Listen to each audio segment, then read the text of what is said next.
Audio Jungle.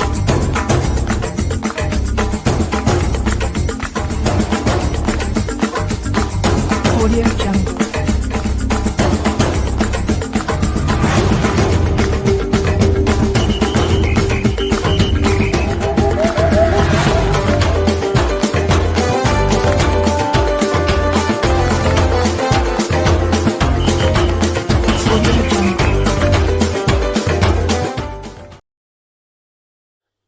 Hi guys, welcome to Football Brownie. Hope you're well, keeping safe, keeping each other safe, and having a very Merry Christmas on what is a wonderful day for many of us.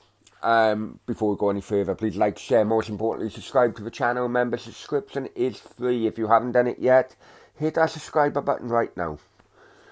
Okay. I've listened to Talksport for many years. Far more than what I'd like to remember, if I'm honest with you. But in recent years, it's been going downhill big time. Absolute big time. However, the introduction of this one person has, in my opinion, saved the channel. And that person is Simon Jordan. This is a montage in which they put together of his best bits in 2021, and long may it continue. Well done, Simon Jordan. Keep up the good work. It's only you that's keeping the listeners on board with Talksport. Okay, take care. And him now is like pulling the legs off a spider or pouring salt on a slug. You know, it's not difficult to do, and it's not necessary. It's clearly evident. You know, wanting someone sacked and looking at Ole Gunnar Solskjaer after the game, it almost feels like you're clubbing Bambi. Unless you praise somebody, then it's not right. People can't be criticised, people can't be observed, people can't disagree with one another. The language that we use can't be strident, it has to be nicely homogenised and sanitised. If Roy Keane thinks that Harry Maguire, as an £18 million centre-half, supposedly the captain of Man United, has been absolutely crap, then he should be able to say it. And in fact, he has been. Nothing wrong with that. So all this nonsense that people like Gabby come out with bullying is just nonsense. But Gabby maybe, you know, scored so few goals that he remembers when he does cup his ears. But but Harry Maguire is a centre-back that's playing for arguably the most iconic club in English football, that's been very poor and should be called out for it. And he should take the criticism as he takes the praise. I don't see him running to the stands thanking people for the praise that he's gotten over the years. Yeah. So I do think it's a bit childish. I do think it's a bit immature. And we can say we get carried away in emotion, but you have to think about these things before you do them. You have to want to make a point with somebody. And when we sit here and we suddenly start waxing out the idea that UEFA and FIFA are governing bodies that are the harbingers of the moral temperature. These two organisations are the most corrupt, divisive, disingenuous bunch of slobs that we've ever laid eyes on. Gary doesn't speak for Manchester United, Gary speaks for Gary, and he doesn't understand what Man United are and aren't going to do. Grealish is a moron. Right, and he needs to be reminded. Oh, Simon, that's too strong. Come on. That's too strong. I know Jack, he's a good lad. He's a moron. If you go and... He's a good... That's not fair. I don't care if he's a good lad or not. If you repeat the same circumstances and put yourself in a way of it, you give yourself an opportunity to rebuild the reputation you had. He earned a reputation of being a bit of a Herbert back in the day, and he got rid of that reputation. People seen him laying around drunk on benches in the summer, which he's entitled to do. Not what you want to see from a professional sportsman, and not what you'd see from Olympic sprinters or tennis players lounging around on drunk as a skunk in Tenerife. But that's what our footballers do sometimes, right? Jack Grealish shed that image, right? Shed it. And then bang! He's been judged by his football. Fabulous. Next thing you know, he's standing on the side of the road, half cut, in a pair of slippers. Yeah, but the apology and everything for that. We got the apology. He's moved on from that. So he moves on from that. And we don't know how serious this was. So then the next thing... latest thing. So the next thing we see is he's all over the front pages because of his personal life, right? And that's what happens with celebrities now, modern day footballers, right? Then the next thing we see, when he's just establishing himself, and he ain't playing that well for Man City, by the way, just establishing himself at Man City, the next thing... he is now in the eye of a storm for turning up to training in a condition not befitting. That, by my definition, is a moron. The problem with football is it doesn't like what it's got. The manager's now complaining about VAR.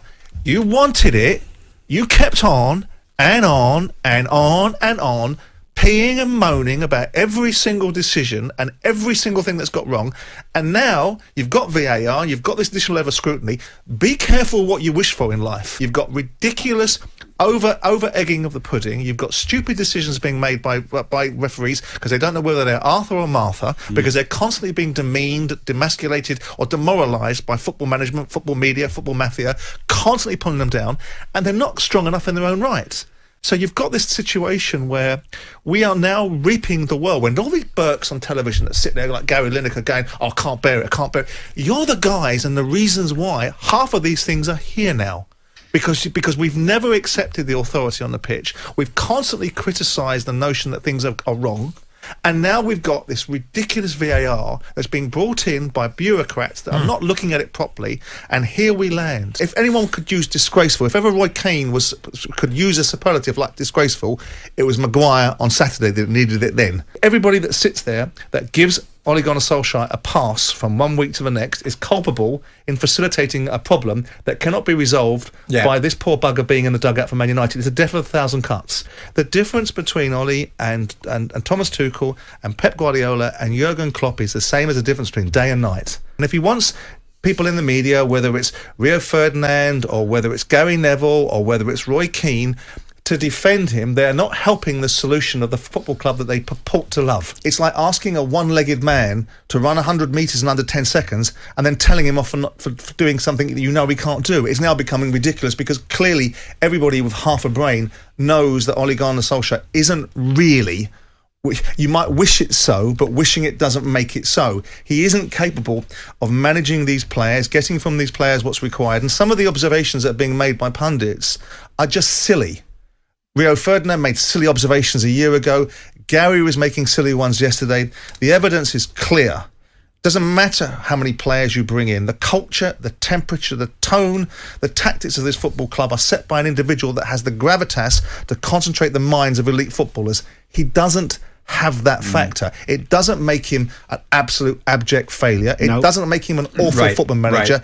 It just makes him just that little bit short for what's required from Manchester United. I'm not a huge admirer of a lot of the things that Gary Neville says and does, and I think he's given far too much credence. I think he's a barrack room lawyer. I think he was a barrack room lawyer when he was a player, and I think he's a barrack room lawyer now that he's a pundit.